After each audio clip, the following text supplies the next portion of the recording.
Hello everyone. Now we are going to discuss some applications of derivative. Derivative is applied in various fields such as business, engineering, biomedical, psychology, physics, and many more. In our discussion, we will just limit our examples on biomedical and psychology. Like what you will see, functions are already given in the problems. But in the actual setting, functions are developed by mathematicians in collaboration with the experts in a certain field. For example, in our present situation, medical experts and mathematicians are working together to study the behavior of the present pandemic. So, functions are made to store, retrieve, analyze, and predict data about a certain observable thing. And we are differentiating functions in order to find the rate of change between each value in the data that are stored or kept in those functions. So let us now begin with our example number 1.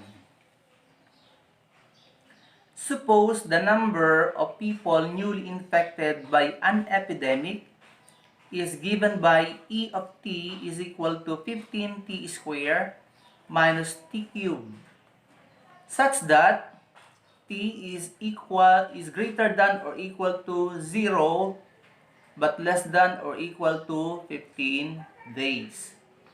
Find the number of infected persons on day 7. That is t equals 7. Letter B, find the instantaneous rate of change of the number of people infected by the epidemic on day 8, or t equals 8. So let's now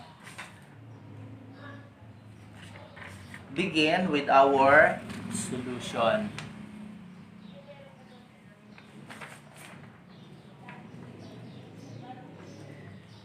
Okay, so for our solution in 1, solutions for example number 1. Letter A, since we are just asked to find the number of infected persons on day 7, we will just substitute 740 in the function. But before that, let us first rewrite our given function. 15t squared minus t cubed. So we have E of 7 is equal to 15 times quantity 7 squared minus quantity 7 cubed is equal to 15 times 49 minus, when you multiply 7 with itself 3 times, that is equal to 343. And 15 times 49 is 735 minus 343. So 735 minus 343 is equal to 392 people. So what does it mean?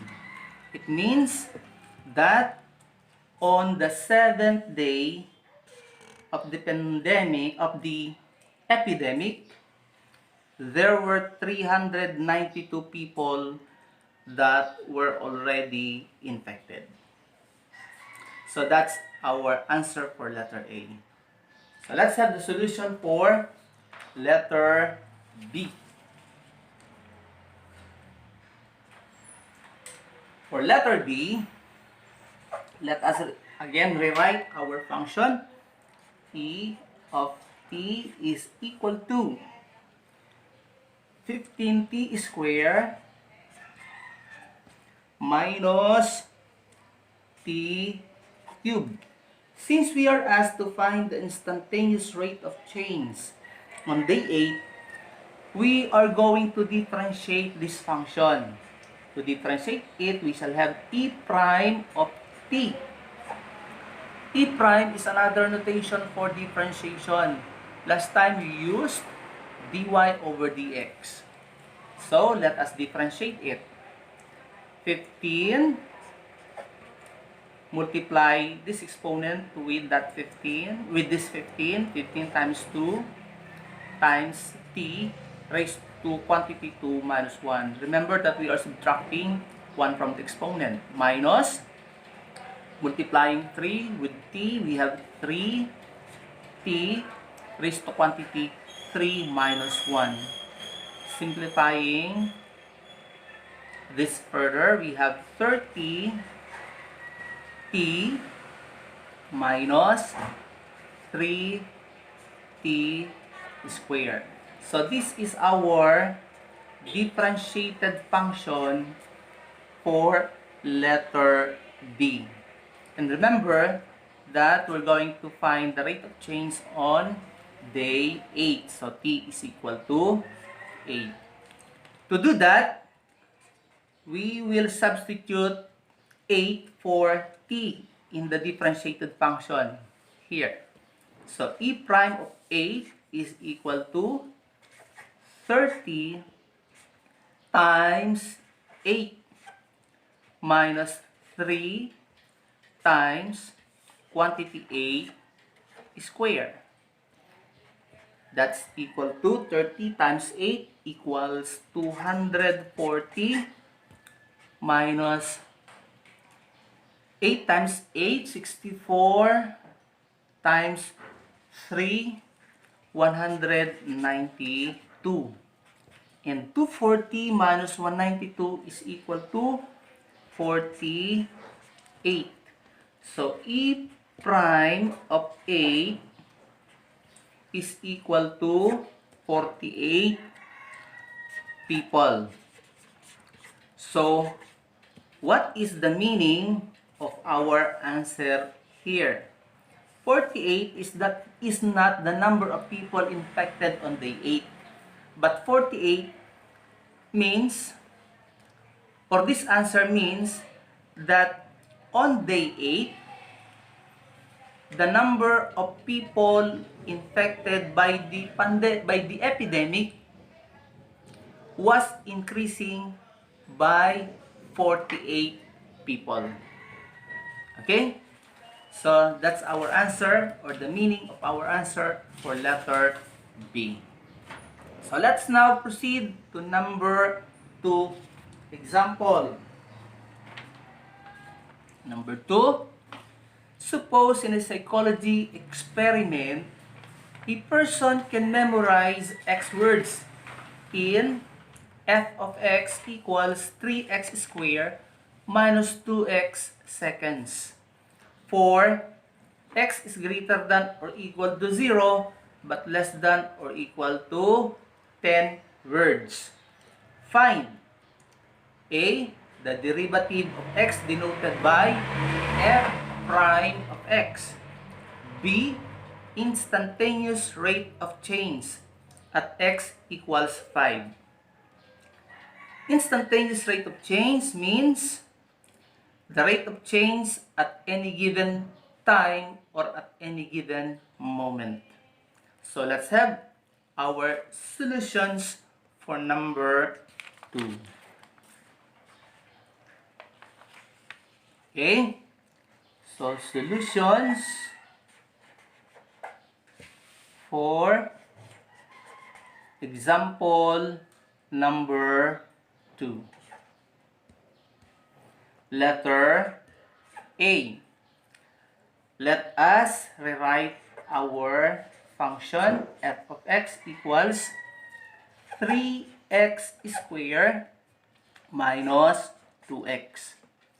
Since we are asked to find the differentiated function, we have to differentiate the given function. So f prime of x. Again, f prime of x is another notation for dy over dx that we used in our previous lessons. So, that's the signal that we are already differentiating the given function. So, multiply 2 with 3. We have 2 times 3 times x raised to quantity 2 minus 1 minus 2 times the derivative of x. The derivative of x is 1. Differentiating our initial computation or simplifying our initial computation, we have 6x minus 2. So that is the differentiated function for number 2. And this is already the final answer for letter A.